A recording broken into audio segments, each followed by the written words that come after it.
Hello and welcome back to Female Voices. I am Teresa Reiniger, And I'm Wayna Berry. and today we are going to be closing out the series that we have been doing the last 4 weeks. This is week 5 of the series, The Hidden Layers of Grief No One Talks About. And today we're going to do Grieving the Life You Thought You'd Have. Yeah. The kind of grief that often feels invisible to other people Mhm. because maybe there's not a funeral, maybe there's other things. So we're going to dive into that. It's not just about the day someone dies. It's about identity, safety, dreams, relationships, the I future we have. thought we'd have. All of those things is kind of what we're going to dive into today.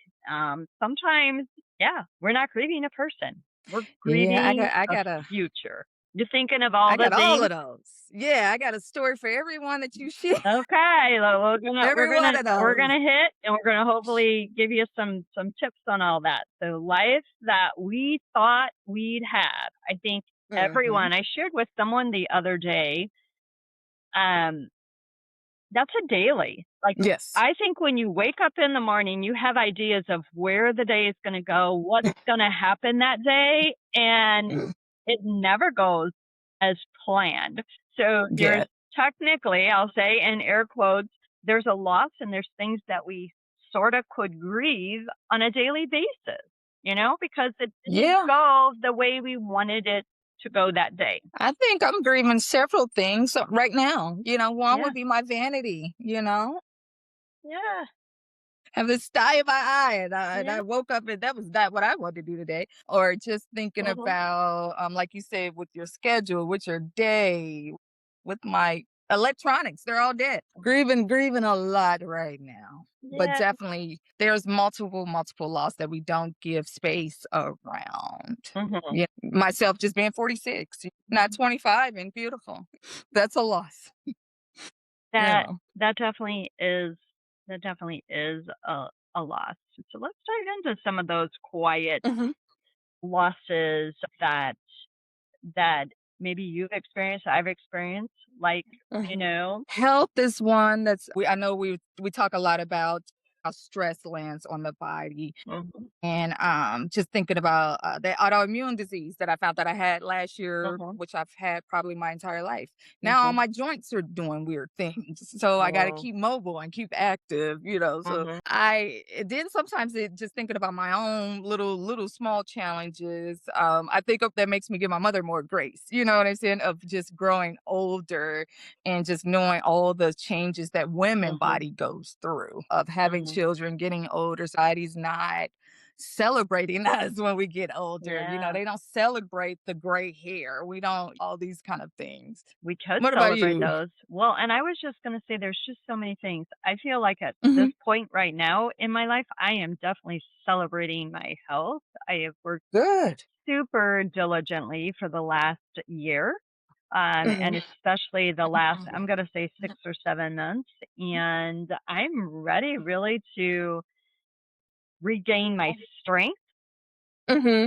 I would say, as far as health with joints and Hmm. inflammation, a lot of that I have been able to release from my body. Now it's like, now that that's gone, just working back the strength because Hmm. and the muscle, which is difficult. It is definitely something that I lost for several years, and I'm Hmm. looking to regain that.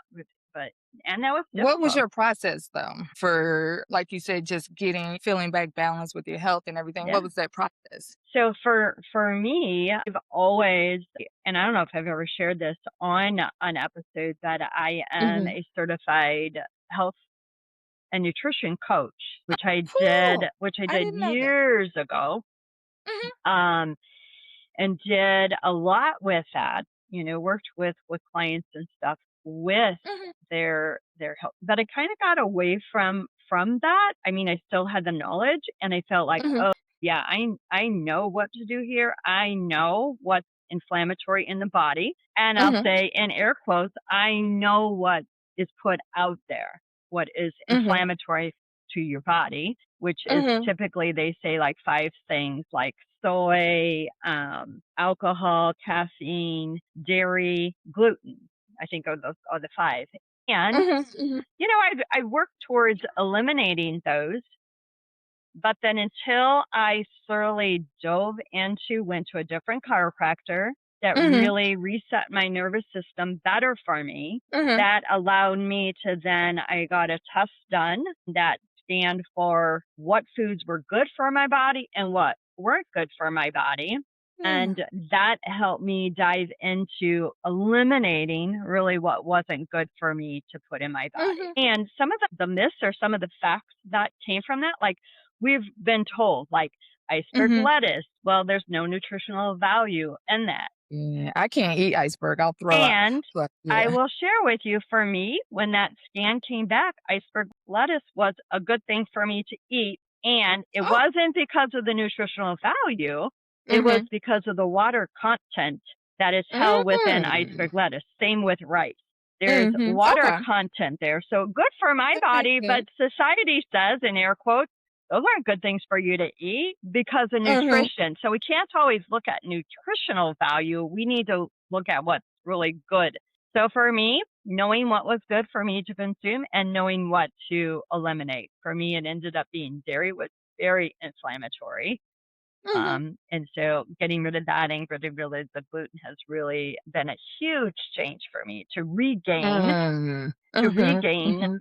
my health. Getting rid of the inflammation in my body has been amazing. Hmm. Gotcha. Okay. Yeah. I mean, all of those things I don't eat on a regular basis Yeah, anyway, but yeah, I yeah, have seen positive steps just with the clean eating and the clean living kind yeah, of thing. yeah, So definitely agree with you there with a lot of those things because I don't eat them because yeah, I was just yeah. like, "Ugh, my stomach, I don't feel good. Mhm. There's my first warning sign. But I think the Lord has just been gracious though. He just was like, I need to help her out. Yeah. Yes. She needs some help. Let me just mess up her system a little bit so she can't eat anything but just good stuff. Yeah. Yeah. Yes. Vegetables and the keto diet is really where I'm at. Just Yeah. vegetables and meat. Yeah. Yes. So what other let's talk about some other kinda because our topic in health is a big one for people. Mhm, mhm. That grieving something, that we thought we would have. Let's see. So Health. sometimes it's even like people want to they grieve like maybe never having children or thought they'd have children Mm. before this time or thought they'd be married, thought they'd be have a different Yeah. career and Yeah. financially maybe in a Yeah. better space. Those are all I things could that speak people to can grieve. Yeah. those. I like when I got divorced the first, when I got divorced from my ex-husband, I felt like, oh, I'm a stigma. I'm in that 50%. I'm a black woman who's unmarried and my son's growing up in this house without his Mhm. father. So and then, but a coworker said, he said, but Wayna, what about the women who have never been married? And at least you've been married, once. Yeah. And I was just like, that's a thing? And he was like, nobody's ever asked or whatever. And so I don't know. I can't say it's a foreign concept because I have aunties who've never been married. Mm. I don't think it's because they didn't want to. I don't believe that. I believe they didn't care about that. That wasn't a priority for Sure. them. So I wish kind of our society would like grant each one their Yeah. space. If you're a woman who don't want to be married, some people don't want to be coupled. They don't have that need. Yeah. And others do. So I just like let's give space to each one. Mhm. But so that was hard for me to be a divorced mom and to feel like I got this big, letter A on my chest every time I take my son somewhere because we don't have the same last name either. Mhm. Mhm. So that was pretty challenging for me. But for me, it was kind of like the opposite. Like when I got pregnant with my son, I never saw myself with children. Mhm. So I thought I would be like the fun auntie or whatever. Sure. Sure. But when I got pregnant, I was like, oh, I need to be responsible. That's how I thought. I was very black and white thinking. But for me, there was a loss in that because I had ideals about when I wanted to bring a child into this world, Sure. which was after college, after we get landed, not buy a home, but at least be stable where he Mhm. has his actual own room to come home to and not all of us sharing the same room. So Mhm. that was a loss for me. I wanted more for my son when he came into the world. Yeah, speaking to like that, the invisible grief. It was a grief that Mm. you felt, but no one else really saw that. It was invisible kind of to all of them that you were going through that. There was twofold though. So that was one. The Mhm. other one was I was on a one birth control and I was trying out birth control. So that's really how he slid in there because Okay. I was like, "Oh, this one makes me sick," which is what a lot of women go through, right? This one makes you sick, this one makes you gain weight, this one makes you depressed. Mm. So I'm playing around with that. I wasn't trying to conceive, but when I told my husband that I was pregnant, he was like, "Ooh, what took so long?" So I felt another loss at that time Mm. because my husband was 12 years older than me. So he was Mhm. 36. He was ready to, Sure. start a family. I was 23, like I was Mhm. not. And so I kind of felt, like I got played really. You know what I'm saying? Just really. He wanted a kid. I didn't have any. He didn't have any. And he just wanted to do what he wanted to do. Because Sure. any other situation where you tell your partner that you're pregnant is usually a shocker for the men. Usually. They're like, "What? What? What?" None of this was he was like, "Oh, I was wondering what took so long." And then I cussed him out. This is not therapeutic in any sort of way, but I went off. So he Mhm. could not say baby, pregnancy, anything the entire time I was pregnant. And I was big as a house. He said, Oh, "Yeah, I can't say anything. I can't say yeah. anything." Yeah. And I will share like the biggest thing that I remember going through as far as the quiet grief or the invisible grief was really my own miscarriages and then Mm, my daughter's infertility diagnoses and their mm, miscarriages because those are things that people don't see, they don't understand. And mhm, for them, it was that always wanting to be mothers and having such difficulty. I can vividly remember with my daughters struggling a lot mhm, with that, month to month, not mm, having those positive pregnancy results, and then when they did, and experiencing those losses. But those are a lot of what's coming to mind for me for those invisible, silent losses. But like we said, we experience stuff. I believe we experience stuff on a daily basis. But, yeah, so yeah, yeah.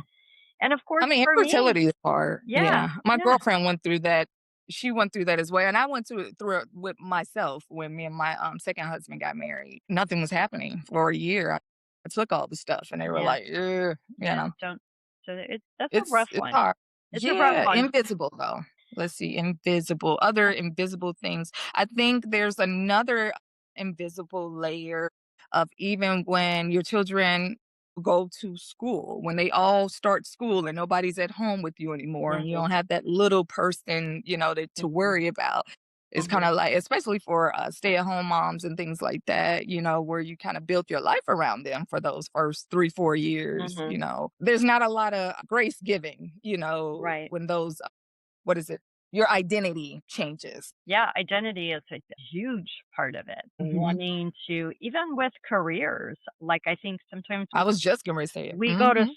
people go to school to have a certain career, and then that never happens. I mean, we know there are I don't even know what the percentage is, but I would imagine it's Hi. more It's than very half for sure yeah. that have went to college envisioning this career path that never comes to be, and then Mhm. really there's an identity and grief shift with that for people that no one else knows about or sees. Yeah, and I think with the school, we all been kind of sold that bill of goods. I know for my generation especially, Mhm, you if you get education, that's gonna guarantee that you're gonna make a livable wage and all these things. And it doesn't happen. It's not a given. It's there's so that every time you get close enough, mhm, I know for myself anyway, it's a minority. Sometimes you like, okay, I did all the things, and then they keep changing the goal.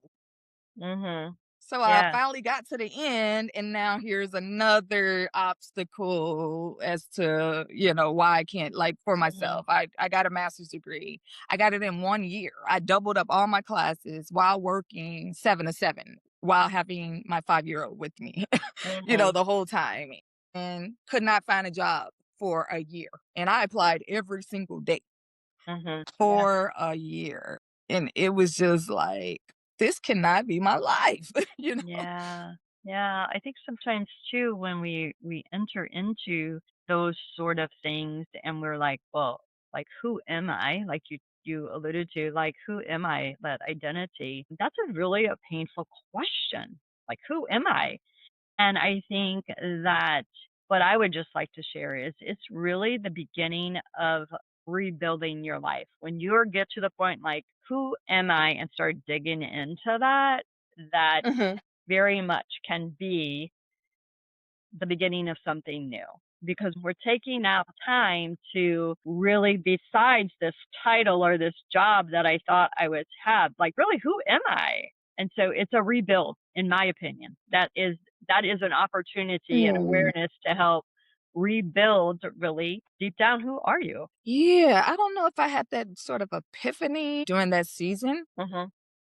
For me, I'm a mama bear. So I Mhm. can I got Gabe. I'm like, long as Gabe is healthy, he got everything he need, I will figure out the rest. Mhm. So that was always I've always had kind of a blind faith, like something has to be better than this. Mhm. So I'm gonna keep moving, keep talking, uh, being more transparent. I was on my mental health journey, or during that season too, because I got divorced. So I wanted to make sure Gabe had somebody to talk to about what Sure. we're dealing with and all these things. But there was multiple losses. So I finished college. I'm not able to find a job. I'm like, man, I got to figure this out. And Mhm. then I'm like, okay, I'm separated from my husband. So now Mhm. again, gotta, who am I? Who's my ally? Who has my back? I'm a single parent now. Okay, dang it. Now I gotta develop another skill set of, I need to keep, extra money because Mhm. things could happen. And so it was very much, and I know a lot of women have been through these seasons, and a lot of the women we probably know have had multiple children that they are taking with them through these seasons. Sure. So that's why, Teresa, I just love so much that we have this podcast for women, because it's so many complexity. We're such complex people and we do amazing things. Mhm. Mhm. But it was the Lord, Jesus, it was the Lord. Well, I think another thing that happens with that, Hmm. especially when we're dealing with the invisible grief and no one's seeing that, is now Hmm. that comparison grief shows up where we see Mm. others and we're not where we want to be. And now we're comparing, children, I can see careers, that. stability, like whatever that is. Now we're doing this comparison thing, which I Mm. will say, I always encourage people when I coach with people, like, Mhm. you are very unique. Your situation is very unique, and we need to make sure that we're focusing on not comparing. Would you agree with that? Mm. I mean, do you feel like I you? do. I have a friend, my friend Shannon's like that. Lord bless her, she's the sweetest person I know, but Mhm. she's one of those people, she doesn't give herself, her issues, her distress, any Mhm. space, because she'll say, well, Wayna, you lost your son, so your life is like more important. I shouldn't be worried over these little things. Oh yeah, And I'm like, no, girl, the little things that's what's happening for you. So I'm yeah, here to hear about yeah, your things and what's hurting you right now, or what's yeah. distressing you. Mhm. It has just as much importance here. Yeah. And so I've seen comparison kind of going that way. And then another way would be, in my family, I'm the first one to graduate college, first one to graduate masters, all these things. And I think people in my family assumed it was easy to do, Mhm. Mhm. because they weren't there day in and day out, Sure. to Sure. see it. Sure. And then when they did it themselves, even though the cards weren't stacked as high as mine's was, they couldn't handle it, because it's not an easy thing to do. But Yeah. I think they thought, she got, I could, it's easy. Like, none of this is easy. No. So when you're going through that identity thing, too, Hmm. like who am I or that comparison, how did you Mhm. handle, like, with divorce? How did you handle, like, okay, who am I? Maybe now that I'm not a wife, was there anything connected there? How was that? I mean, I I know you've had multiple things, but what about that yeah. when if you can remember back to that? Well, I'll just say I'm a unicorn a little bit because I was never one of those girls that was like, "Oh, I can't wait to be a wife and mother." I was Okay, never like that. So the fairy tale did not live okay. there. My mother had been married, gosh, 3 times maybe by that time, 3 or 4 Mhm, times. mhm. So I didn't have necessarily identity around that, but Okay, I did feel a little guilt because all I heard was that I was breaking up the family from everybody. okay, okay. So it was challenging, I'll say that, to like you said, rebuild this new identity Mhm, of, I am my own person, I'm my own whatever, out mhm, away found I don't mhm, have to do what everybody else is doing. But my mhm. grandmother did that. So I guess that's why I don't have a lot of the identity issues around being divorced or single mom Mhm, because that's all I saw growing up. So mhm. that part wasn't really taboo for me. The biggest identity, I don't even know if I can call it identity. I think just the biggest issue for me around that time was just, worried about my children, like all Sure, mothers would be. sure. So the identity shift that you're saying is probably happening more now with Joshi passing away than Oh, it did during that season. okay. Yeah. Can you speak to that? Uh, because I am a mama bear, it's very Mhm, hard to who am I? Because I was the person challenging my family to be more mhm, present, mhm, challenging them to be better parents, just challenging them like, "Hey, we don't want our kids dealing with what we went through. We need to be mhm, better for them." mhm. And then to have my own child die in such a preventable way, it's like, what do I say now? Who am I now? Because I was the child welfare advocate, Yeah, and yeah, you know wh- where am I right now? yeah. So it was very, very challenging when Joshua died to even explain to my family why I'm choosing to figure things out with my husband, Mm, with him being negligent. It was very much me wrestling with my own self mhm, too. mhm, And I think the biggest one was really he did not share with his family how our son died. He's not talking about that. He's not telling anything. mhm. And I guess for me, the secrecy kind of a thing. And I was just like, I got clear. It didn't take long, but I Yeah. got clear and feel more clear being able to just speak my truth. Yes, he's responsible. Yes, this has been hard. Yes, Mhm. I am struggling with how to rebuild this foundation because, the trust is broken. Okay. Okay. So just Yeah. a little bit that came to mind there is just really that identity piece. And just remembering, like I said before, about that rebuild is Mhm. super important to kind of look at it that way instead of moving on. Look at it as more of a rebuild, especially when you're in Mhm. those invisible, what we're talking about, the invisible griefs. And you never erase from your mind the dream Mhm. that you thought would be. But it is Yeah, important to definitely. really integrate that and make sure that there's an awareness there because that part of that dream still is within you. And what Yeah, that's values were underneath all of that that brought Mhm. that dream to you, they're still there. Yeah, What integrate. yeah, and what you really longed for with what that was, I think is important to be aware of those things. So that that rebuild in you, who you are, can come from that. Does that make sense? Yeah, I think it has, and I'm sure you has too, even the short time that we've known each other, that there is more confidence in just sharing those Mhm, all of those griefs of, I thought my life would look completely mhm, different. And And also, like you said, with the career, is Mhm. I'm grieving a child, grieving a career, trying to build a career, trying to build up a relationship, Mhm. trying to build, all Yeah. these different things. And I think what may be overwhelming for other people is my directness about, like, this is where it hurts kind of a thing, and trying to figure out, I'm still on that road of trying to figure out how the Lord would use those values, those Mhm. skill sets to pour into other people, other little children, other moms. Yeah. But what I'm learning is that just speaking the truth and just seeing where things have hurt and where I've gained clarity has helped other women kind of speak what's going on with them. So I've been getting a lot of people reaching out just about marriage and family and Mhm. relationships, because they like, you are giving voice to things that are hurting me. And they were like, I really, really appreciate that. And I really, really thank you for your transparency. Yeah.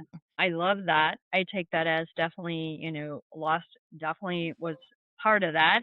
Grief, Mhm, the invisible part mhm. that, was there, but the rebuild of that, reconstructing what that looks like. And for you, it's probably changing all the time. Like, what does that look like on a daily basis? But allowing for those new possibilities, I think, and Definitely.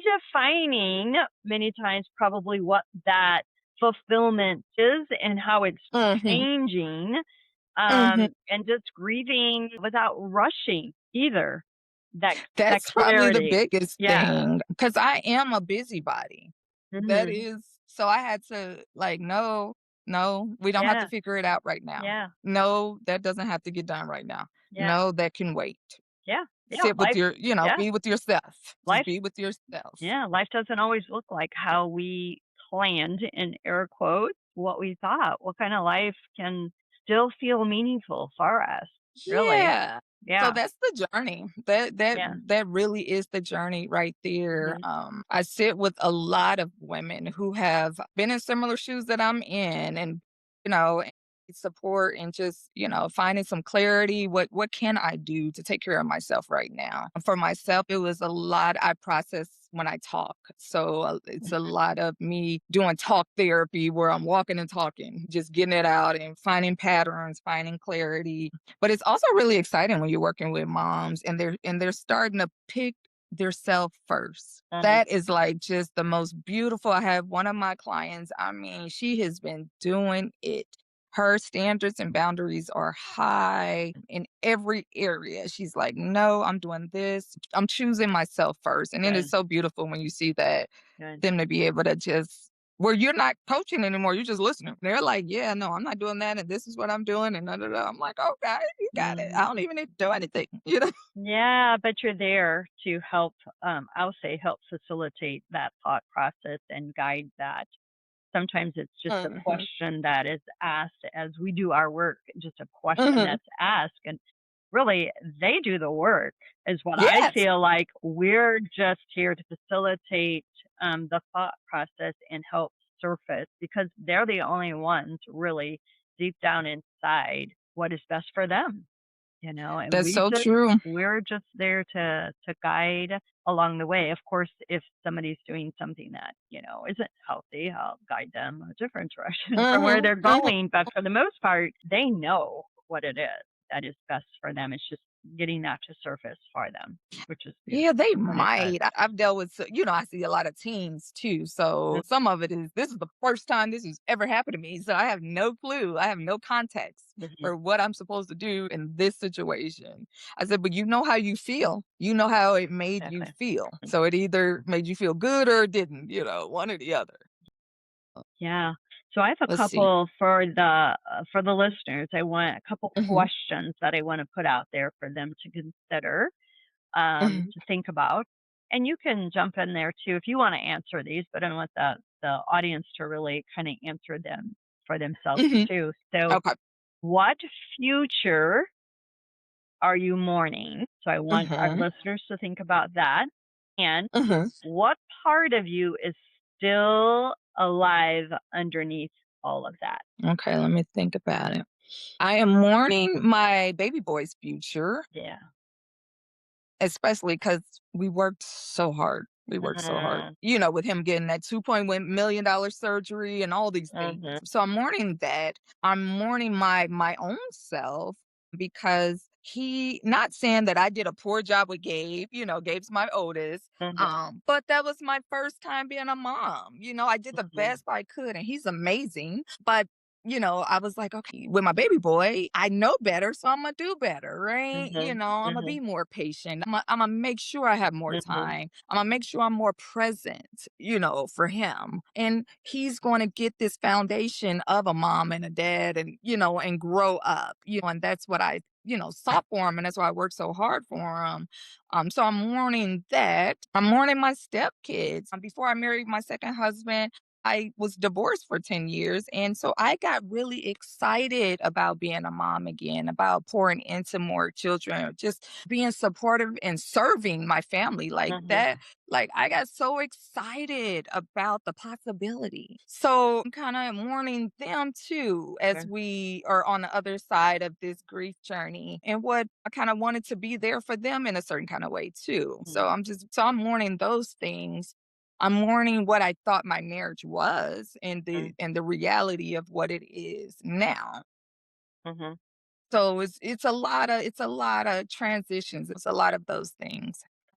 The second question, what I had asked is, Mhm. what part of you is Oh, joy. still alive underneath it all? Okay. I know that I'm still alive Yes, because you are.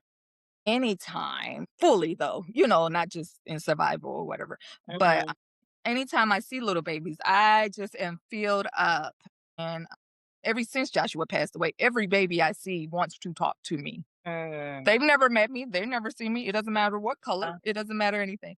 So that lights me up. I can still get excited and happy for others. You know what I'm saying? Like mhm. one of my cousins, okay, I feel like I coached her. I told her and her girlfriend or her fiance that I was going to take the credit. So when they hear this, they know. But they went through some transitions before and then now they're engaged and they're like in love and they're so in Oh. love, like that new love. It's so Mhm. stinking cute. And I was like, and I'm going to take all the credit for it because I coached my cousin on how to do this. Mm. Right. Nice. But I can still get happy for other people. I can still get happy when I see other things. Even though I still sad about my son not being here. That hasn't left. Sure. But I can still find joy in other things. I mean, I get excited. He got a new job. He's working at the health clinic. I was like, good. So Yeah, there's still moments where I can still participate in life fully. that's awesome. Even just talking to my poppy. Me and him talk weekly. He's my girlfriend. That's awesome. Yeah. But I mean, just getting fellowship and being seen and supported, even though I feel like I'm needy because I am grieving, but even when it happens, it's beautiful. It's Mhm. beautiful. Yeah, and just kind of to add to that, I think what you kind of said there too is there is joy and grief. They are together. Mhm. Even when you see probably when I've heard other moms that have lost their children say this, like, I see other children gaining this. I see the joy and I'm happy for Mhm. them. But in the same almost moment is I'm not going to experience that with my son. Mhm. Grief of that and their joy. It's like, and it is together. It is Mhm. definitely together. It's not one or the other. They're very much right at the same time, many times. Yeah. And it Yeah. can take off at any time too, Yeah. and the slightest shift in the temperature could bring grief. Sure. But it doesn't mean that I want to say this to any moms who are grieving. And Lord, I hope you are not anywhere near in the situation that I was in when I lost my child. But I just want them to know that you never get over your Right. child. There's nothing wrong with you for still grieving that child. There's nothing wrong for you to still be upset about the circumstances that led to them Mhm. passing. And I think other people misjudge that sadness or anger about the situation as if you're not healed from Mm. grief. And it's like there's no such thing. Yeah. So as we kind of conclude or wind down this episode, I just want to make sure that we say to you, if you are listening, that you're allowed to grieve what never came to be, like the marriage, the child, the career, the life. chapter you imagine. The grief is real with that, and just be okay with that. We want to acknowledge you for just the awareness that there is grief with that. And you were still allowed to dream for other things. Not the same dream, but a different dream for sure. Yeah. Yeah, it's kind of hard to see it, when it's so new and fresh. It's hard to Mhm. see it. Yeah. But I am a believer. Yeah. So I'm like, clarity's coming, new dreams Yeah. are coming. And the loss of a dream is valid, even when others don't recognize that there's grief and loss in there, and identity grief, like we talked about earlier. They're real, and they can be deeply felt, and they disrupt your life when that Yeah. identity is there, all of those things. The comparison, we talked about that comparison, that pain is a normal part of the experience of life. It's just Yeah. part of it, and just acknowledging all that. Yeah, and I need for us as ladies just to be honest with ourselves first, because I spend a Mhm. lot of time with a lot of women that look like me that do not want to say that something hurt them or broke their Mhm. heart, or I'm strong. Nobody's gonna break me, and I have to remind them that the vulnerability is the strength. Yeah. Yeah. So you Yes. can hold it in and have your physical health, if we talked about, decrease times 1,000, or you can tell everybody what's going on with you so we Yeah. can learn how to support you better. Yeah. We're definitely here to support. So this being the last of our 5 episodes that were part of our series, if any of these series part of this series resonated with you, please, please, please share it with someone who might need to feel less alone. We're here to Mhm. support. So true. Grief does change us, but it does Mm, not erase us. We're still mm, here. Our mm, identity is here. And we're just really honored all the time to sit in a conversation, with you. So, really, mhm. until next time, final words. Follow us on Facebook, inbox us on Facebook. Even if you don't agree or do agree, we want to hear feedback either way. We want to know how it's landed on you. And just know that many of the losses that you're dealing with, either both of us have experienced it or one of us sure has experienced Hmm. it. Yeah. But even if it's not our lived experience, it could be our work, and we've worked with other people with similar experiences. So just know that you're always in good company, and we are going to do the very best to take care of you when you're with us. All right. Till next time, take care.